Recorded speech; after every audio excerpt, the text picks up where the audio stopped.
गोवा मुक्ती संग्रामाबद्दल काही सोप्या शब्दात सांगणार आहे.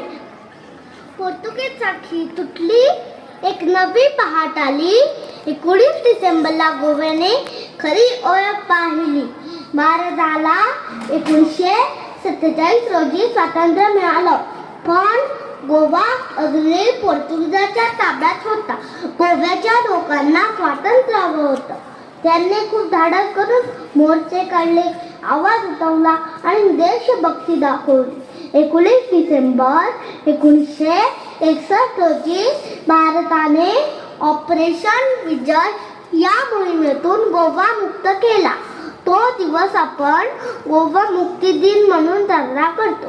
हा धडा आपल्याला शिकवतो की एकता, धैर्य आणि देशप्रेम खूप महत्त्वाचे आहे. जय हिंद. भारत माता की. धन्यवाद.